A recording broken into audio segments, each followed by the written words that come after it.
back in the 90s, when Dragon Ball Z was just getting at its peak of popularity in the United States, they would do special releases of what was called movies. Now, by today's standards, we would really determine them as OVAs, but back then, that's all we had. So there was a lot of Dragon Ball Z movies and specials that would go ahead and come out. In the West, we did not have the original Japanese soundtrack with any airings that got released, or any VHS tapes that got released of Dragon Ball Z. What we had was the Bruce Faulkner music, which I still think is pretty damn good. You know, some people say, oh, the original Japanese is better, but I just have such a special connection with it that I will always prefer that.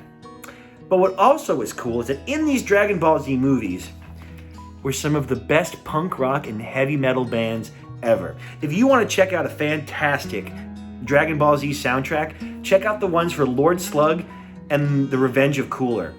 Absolutely fantastic. We had Anthrax, Disturbed, Pantera.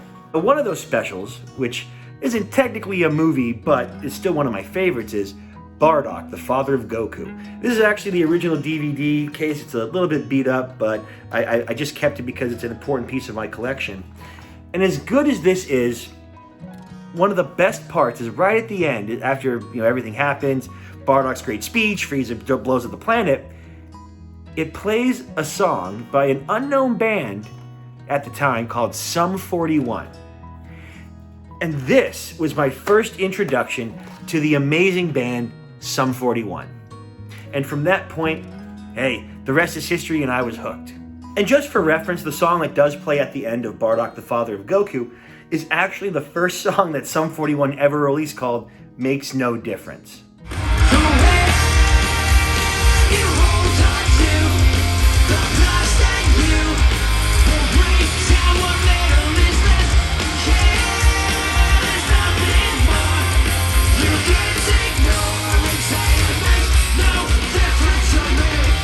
Sum 41 was a very important punk rock band, not just to myself, of course, but to my friend group as well. They had such amazing hits, such as Fat Lip, which was either on Guitar Hero or Rock Band. I forget which one, but I remember that being big. One of my personal favorites, the Hell Song. Throughout the early 2000s, they just kept releasing hit after hit after hit relative to the punk rock scene. Now, Sum 41 is a band that unfortunately I never had the privilege of seeing. I saw that they were on tour last year, and I forget who they were with, but it looked really, really fun, and I just couldn't go ahead and make it. So, when the unfortunate news of, hey, we're breaking up and we're going on a farewell tour across North America, I had to go ahead and I had to hop in and see it. This unfortunately will probably be the last time that I will see Sum 41, since the show I was at the later end of the tour, and any future shows that they have are at big music festivals, which I'm not really going to this year. So unfortunately, this will be my first and last time seeing one of my favorite bands, Sum 41. So going ahead and starting off with the venue itself, I once again find myself at the mercy of the Mann Center. I've seen a lot of really awesome shows here. I saw their Legend of Zelda concert many years ago. I got to see King Crimson, which I already did a video about. I saw Tenacious D, which I also went ahead and did a video out. And I also saw Rise Against there as well. So this is a venue that I'm very well familiar with. Now, of course, because it is Sum 41, and they are a punk rock band, they weren't on like the orchestra stage. They were up on the skyline, so no cover, open space, all that good stuff. And while it did rain for a majority of the day, the weather wasn't terrible, but it was damp and it was muddy. But the energy of my girlfriend who came to go with me, and of course the crowd at the time, didn't let it bother us. Now, the first group that we're gonna have to go ahead and talk about, oddly enough, I'd never heard of before, but my girlfriend was a fan of, and she absolutely lost her mind when these two bad boys hopped up on stage. Of course, I'm talking about Joey Valance and Bray. I hit the pop rock, hit it! Hit the pop rock, what? What's up?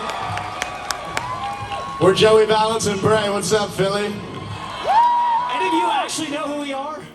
So when Joey Valance and Bray hopped up on stage, I had to do like a double take, because I could have sworn I was either listening to like the Beastie Boys or like Limp Bizkit.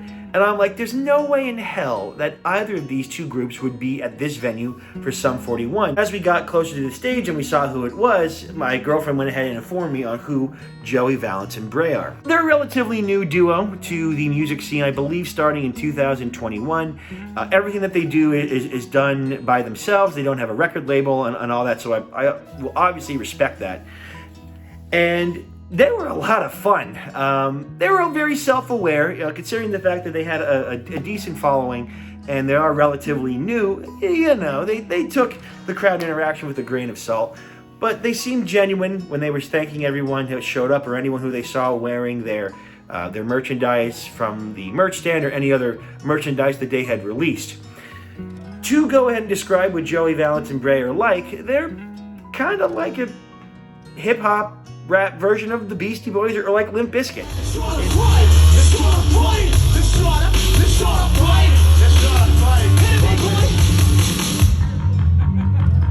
Oh shit! It's kind of similar. There's no instruments, everything is done electronically, but it has a very similar sound to that, and it's kind of awesome.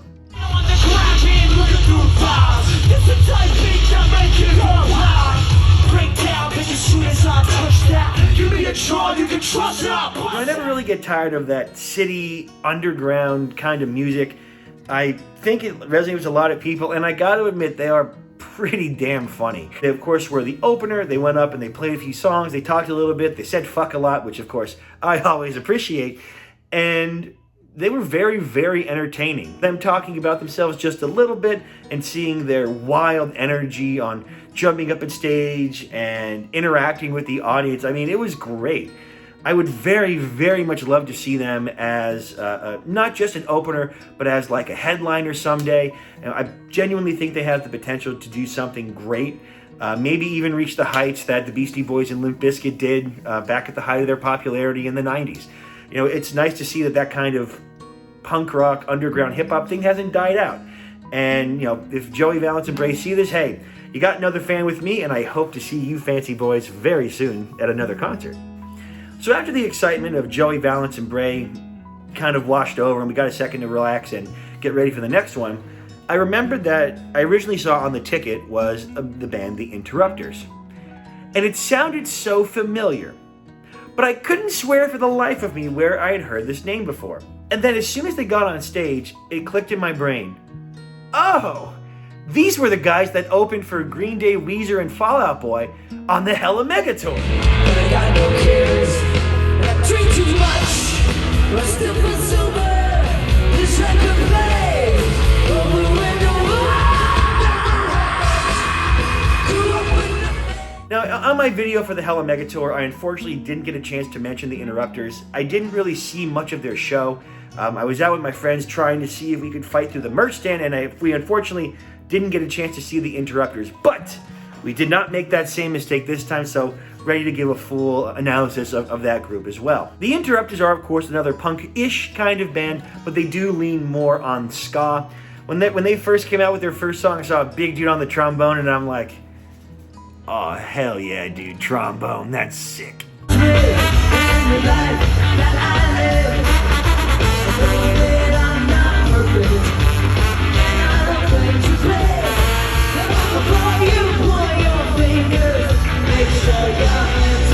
Generally speaking, I really don't have that much of a connection with ska music. Some people like it, some people don't. The only ska songs I'm ever really familiar with is honestly one from the Mighty Mighty Boss Tones of The Impression That I Get, which was a song I played many, many years ago when I was in high school with the marching band, and that's kind of the only introduction to ska that I had, considering my friends were much more heavy metal and punk rock. But for those that don't like ska, I get it, but I think a group like the Interrupters is one that might be able to go ahead and change your mind a little bit. Unfortunately, I'm not very familiar with their volumes of songs. I just kind of had to go and vibe with it, and I gotta say, man, the vibe was there. It was cool. People were moving and grooving, hopping and dancing. Anytime the trombone guy came out, people loved that. Because who doesn't love a good tromboning? I was actually really, really impressed. I actually feel a little bad that I missed them during the Hella Mega Tour with Green Day, Weezer, and Fall Out Boy. but it was nice to see that they were, still very, very active. It obviously wasn't as big as a crowd as Green Day brought in, but it was fantastic. I mean, the sound quality was great. The singer was great. I mean, she is phenomenal. She's got that lower register so she can really get in with like that grunge and screaming and all that good stuff. She was a beast. It was, and all of it was great. There was a bit where one of the guitarists was talking about one of his favorite songs, and he played like half of it. It was so much fun.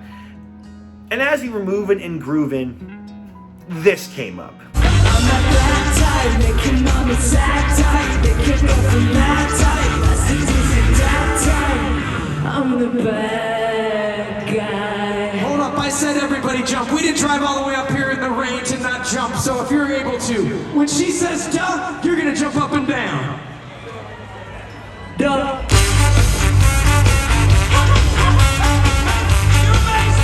Now I gotta say, listen, I don't like Billie Eilish very much. That's not my kind of vibe. Little too, sad teenage girl for me.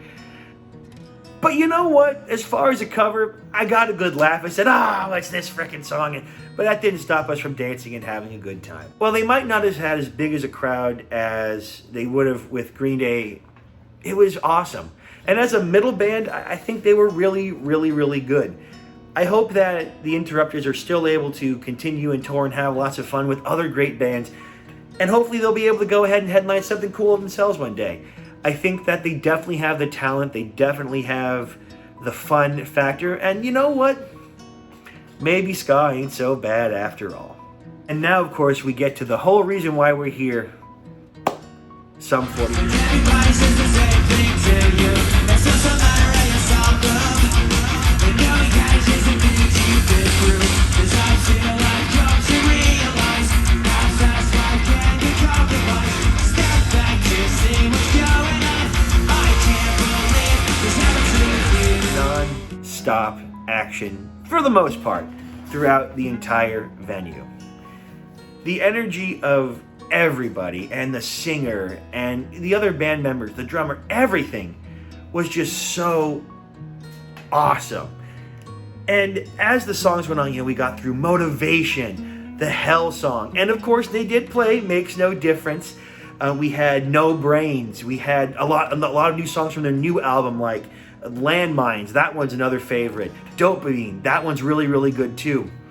As they played this mix of songs, way back from the 90s to all the way to today from their most recent album, everything about it was great. You don't seem to realize I can do this on my own. Take my fall, take it on. It's so easy after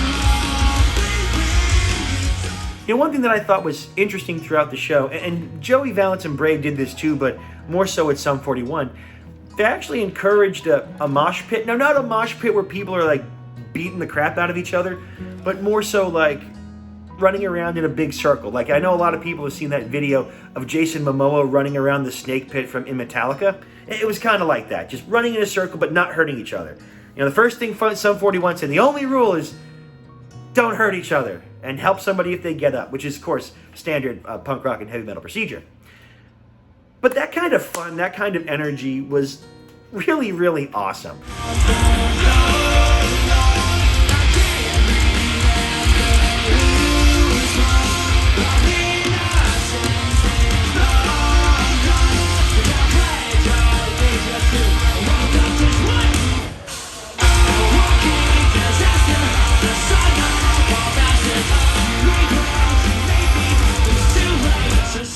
There were no seats. Everything was kind of eye level for me, as you could see by the video. So I couldn't get any good footage of people having a blast at running around. But if I was, maybe by myself, courageous and not afraid of getting hurt, I probably would have joined in too. I really love that kind of audience interaction. And they were great. All throughout the show, they were talking about, what different songs meant. There was one part in the show where the singer got booed for saying, that the band was breaking up. And he's like, your boos mean so much. But it was genuine, the audience, and as a big, big fan of Sum 41 and how they helped get me through some of the most difficult years of my life, it's sad. It's very, very sad to go ahead and see such a fantastic group go. But I will say they left on one hell of a banging tour and one hell of a banging album. If you haven't gone ahead and checked out Heaven X Hell, go do it. Great album, front to back, fantastic, sounds great, so many good hits, and they played a lot of those hits live, which was always really, really nice too.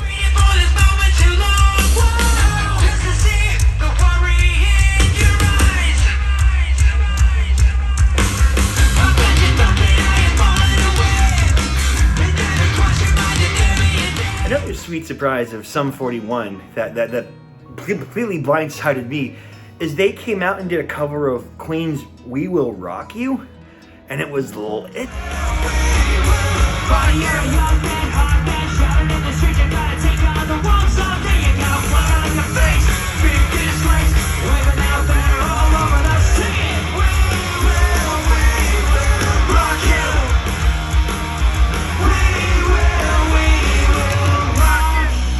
And then after that, what they did is, I guess they somehow acquired this epic, legendary guitar called White Gold that has been on like countless albums and played by so many artists. And they brought it out, and with it, they played an awesome cover of Johnny Cash's Ring of Fire. It was cool.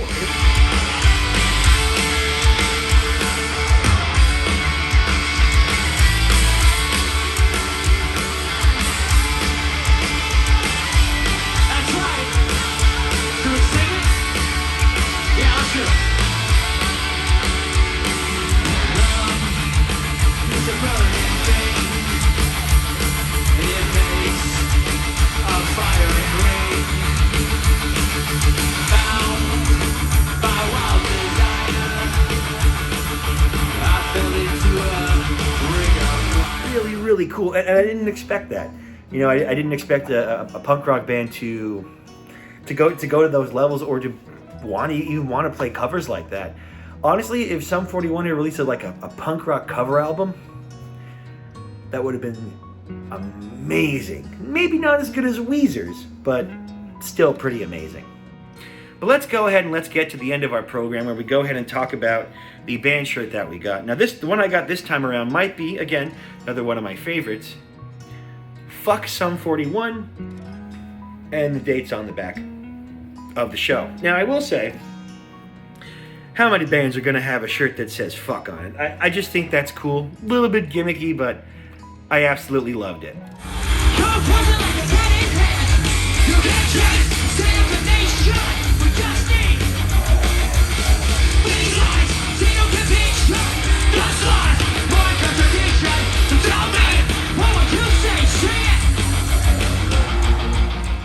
As the concert went on, and as they kept going through all of their hits, you know, eventually we got to Fat Lip, we got through the encore, we got through the final song, which was of course In Too Deep.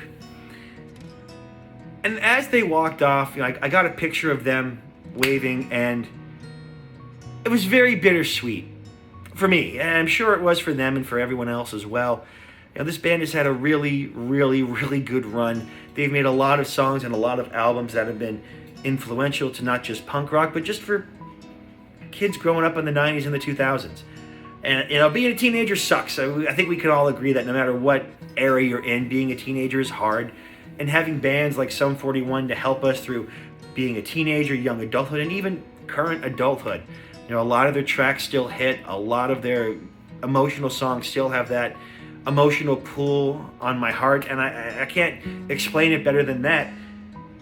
And it's really a shame that, you know, they decided to go ahead and end it. But you know what? They had a great run, and they came over a lot of difficulty and controversy, drugs and alcohol, trying to fight addiction, like a lot of these punk rock bands do. But they were able to overcome it and come out at the other end and make a lot of stuff that means a lot to a lot of people. You know, ultimately, I'd say see Sum 41 if you can, but that's not really an option anymore. Like I said, there are a bunch of musical festivals that they're going to, but beyond that, their tour is pretty much done by the time this video comes out. You know, it's been a fantastic run. I feel very grateful that I was able to go ahead and see them at least once on their fantastic farewell tour. And, you know, I can't say thanks enough for all the great music, because I said it meant so much to me, and I'm really, really sad to go ahead and see them go. But that being said, not to end on a downer note, hey, thank you guys so much for watching this video. I will be back with a new review very soon because, no reason to get too hyped, but I'm seeing the Rolling Stones very, very soon. I will certainly see you guys in the next one. And again, Sum 41, it has been a pleasure. We'll miss you terribly, but your music will certainly live on, and we'll hang on to those memories for the rest of our lives. And good luck with your next endeavors, boys. It's been an absolute pleasure. What you say is